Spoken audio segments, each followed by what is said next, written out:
أعوذ بالله من الشيطان الرجيم بسم الله الرحمن الرحيم وإذا قيل لهم تعالوا إلى ما أنزل الله وإلى الرسول قالوا حسبنا ما وجدنا عليه آباءنا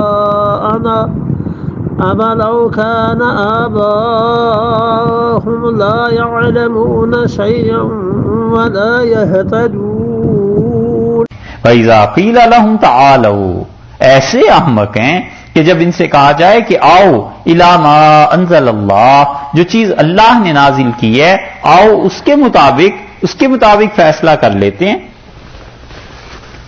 وَإِلَى الرَّسُولِ اور جو رسول اللہ صلی اللہ علیہ وسلم کا حکم ہے اس کے مطابق فیصلہ کر لیتے ہیں. قالوا کہتے ہیں حسبنا ہمیں کافی ہے ما وجدنا علیہ آباءنا وہ چیز جس پہ ہم نے ہمارے اپنے باپ دادا کو دیکھا ہے. باپ دادا کی جو راہ ہے بس اس کو نہیں چھوڑیں گے. باپ کے حالات باپ دادا کے حالات احوال معلوم ہو کہ حق کا تابع تھا صاحب علم تھا پھر تو چلے. جب پتہ ہے کہ باپ میں بھی ایسی شرکیہ رسومات تھی کیوں اس کے پیچھے چل رہا ہے. اللہ نے فرمایا ہے کہتے ہیں حسبنا ما وجدنا علیہ آباءنا بس کافی ہے ہمیں ما وجدنا علیہ آباءنا جس پہ ہم نے اپنے باپ دادا کو دیکھا ہے ہم اس دین کو بالکل قطعاً نہیں چھوڑیں گے. یہ عقل کی کوئی بات ہے؟ یہ ہے حماقت کہ انسان بجائے اس کے کہ اللہ اور اس کے رسول صلی اللہ علیہ وسلم کی پیروی کرے اپنی خاندانی روایات کی پیروی کرنے لگ جائے جبکہ دین حق اس پر پہنچ جائے ثابت ہو جائے کھل جائے کہ یہ رسومات غلط ہیں چھوڑ دینی چاہیے اللہ سے معافی مانگنی چاہیے جو کچھ بھی ہو گیا ہو. اسی لیے اللہ نے آگے اس کی وجہ کیا بیان کی ہے اولو کان آباؤہم تو کیا ان کے باپ دادا لا یعلمون شیئا ذرا نہ جانتے ہوں نہ علم رکھتے ہوں ولا یہتدون اور راہ بھی اور وہ علم بھی نہ رکھتے ہوں کچھ ولا یہتدون اور نہ راہ جانتے ہوں نہ رستہ پتہ ہو تو بھی ان کے پیچھے چلو گے. جو جہالت ہے گمراہی ہے تعلیم نہ ہونے کی وجہ سے ہے حضور اقدس صلی اللہ علیہ وسلم کی بات نہ سننے کی وجہ سے ہے اللہ کی بات نہ ماننے کی وجہ سے ہے یہ تمہارے آباء و اجداد میں تھی تو کیا تم ان کے پیچھے پھر بھی چلتے رہو گے. اس لیے یہ جو فرمایا نا کہ اولو کان آباؤہم لا یعلمون شیئا ولا یہتدون تو اس میں گویا ان لوگوں کو ابھارا ہے اس پہ کہ دیکھو جب ثابت ہو جائے کہ باپ دادا کا راستہ ٹھیک نہیں تھا اس پہ مت چلو چھوڑ دو اس کو اللہ کی توحید اس کو قائم کرو. اسی لیے خدا کی توحید اور قرآن اس میں اثر یہ ہے کہ یہ آدمی کو تنہا کر دیتا ہے. قرآن میں یہ اثر ہے کہ جب آدمی اسے پڑھنا پڑھانا شروع کرتا ہے نا تو پھر اس انسان کا دنیا میں کوئی دوست نہیں رہتا کیونکہ قرآن پر عمل کرتا ہے اور وہ ہے سچائی تو پھر انسان تنہا ہو جاتا ہے. اللہ تعالی نے منع کر دیا کہ جو بھی کفر کی رسومات ہیں ان کے پیچھے نہیں چلنا.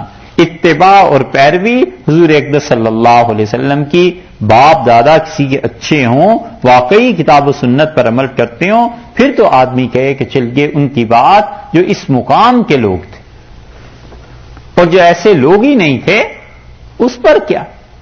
بھوپال میں مفتی عبدالقیوم صاحب تھے غالباً ان کی شادی ہو گئی تھی شاہ اسحاق صاحب رحمۃ اللہ علیہ کی بیٹی سے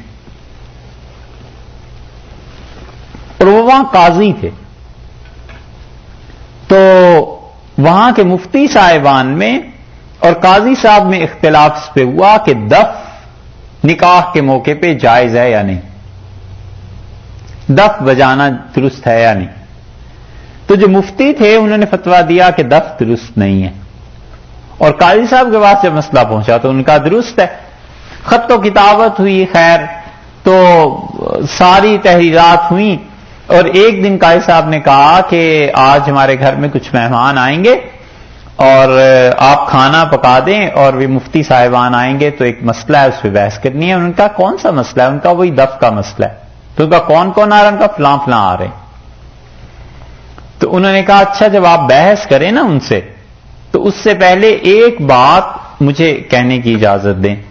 تو ان کا تم کیا کہو گی؟ ان کا جو کچھ بھی کہوں گی مگر آپ اجازت دیں گے تو کہوں گی. ان کا ٹھیک ہے کہہ لینا. سارے مہمان بیٹھے. جب بات شروع ہونی تھی تو قاضی صاحب نے کہا کہ میری اہلیہ بھی کچھ بات آپ لوگوں سے کرنا چاہتی ہیں، مجھے نہیں معلوم کیا کہنا. تو انہوں نے پردے سے کہا مفتی صاحب فلاں فلاں کا نام لے کے کہنے کے آپ سب حضرات مجھے جانتے ہیں، میں حضرت کی بیٹی ہوں شاہ اسحاق صاحب رحمۃ اللہ علیہ کی، اور آپ کو معلوم ہوگا کہ آپ سب ہمارے والد صاحب سے پڑھتے رہے فلاں فلاں. تو ان مفتیوں نے اقرار کیا. ان کے جی بالکل آپ کے والد سے پڑھا ہے. تو انہوں نے کہا ایک مفتی صاحب کا نام لے کے مفتی صاحب میں بہت چھوٹی تھی اور آپ کو یاد ہے آپ مجھے کھلایا کرتے تھے، گود میں اٹھاتے تھے. انہوں نے کہا بیٹی بالکل یاد ہے.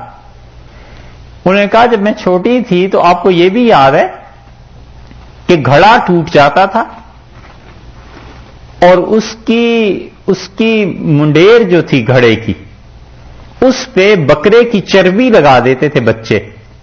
قصاب کے پاس لے جاتے تھے تو قصاب چربی لگا دیتا تھا. جب چربی خشک ہو جاتی تھی تو اس پہ ہم بچے ہاتھ مارتے تھے، اس سے آواز پیدا ہوتی تھی، خوش ہوتے تھے. ان کا بیٹی یہ بھی یاد ہے. تو اس نے کہا کہ آپ کو یہ یاد ہے کہ میں جب بھی فرش پہ رکھ کے اس کو بجاتی تھی تو شاہ اسحاق صاحب رحمۃ اللہ علیہ میرے ہاتھ میں اٹھا کر دے دیتے تھے. تو انہوں نے کہا یہ بھی یاد ہے. تو کہنے لگی یہ اتنی مرتبہ ہوا کہ اب میں سوچتی ہوں کہ میرے ابو ہمیشہ یہ کیوں کرتے تھے کہ وہ منڈلی جو تھی اٹھا کر ہاتھ میں دے دیتے تھے اور زمین پہ رکھ کے نہیں بجانے دیتے تھے. تو مفتی صاحب بات یہ تھی کہ وہ دونوں طرف سے جب بند ہو جاتا تھا تو ڈھول بن جاتا تھا اور والد صاحب ڈھول کو ناجائز سمجھتے تھے، اور جب اٹھا کر دے دیتے تھے تو وہ دف بن جاتی تھی. اس سے میں کھیلتی رہتی تھی. اگر دف ناجائز ہوتی تو والد صاحب مجھے ہاتھ میں اٹھا کر کیوں دے دیتے؟ کہنے کی بس مجھے اتنا آپ سے کہنا تھا. وہ چپ ہو گئی. مفتی قاضی صاحب نے کہا اچھا بھائی بات شروع کریں. ان کا حضرت بات کیا کرنی ہے، اب کھانا لائی. بس فیصلہ ہو گیا. شاہ اسحاق صاحب رحمۃ اللہ علیہ ایسے ہی کرتے تھے. ان کا بالکل مجھے یاد آ گیا. اور یہ بات ایسی ہے، ایسے ہوں ماں باپ، ایسا ہو خاندان، پھر تو آدمی کہے کہ ان لوگوں میں دین اتنا تھا، تقوی اتنا تھا، طہارت اور پاکیزگی اتنی تھی. اور جہاں کچھ بھی نہ آتا ہو اللہ نے کہا کیا تم ان کی بات ماننے لگ جاؤ گے؟ بھلا اگر ان کے باپ دادا نہ علم رکھتے ہوں کچھ بھی اور نہ راہ جانتے ہوں تو بھی تم ان کی پیروی کرو گے.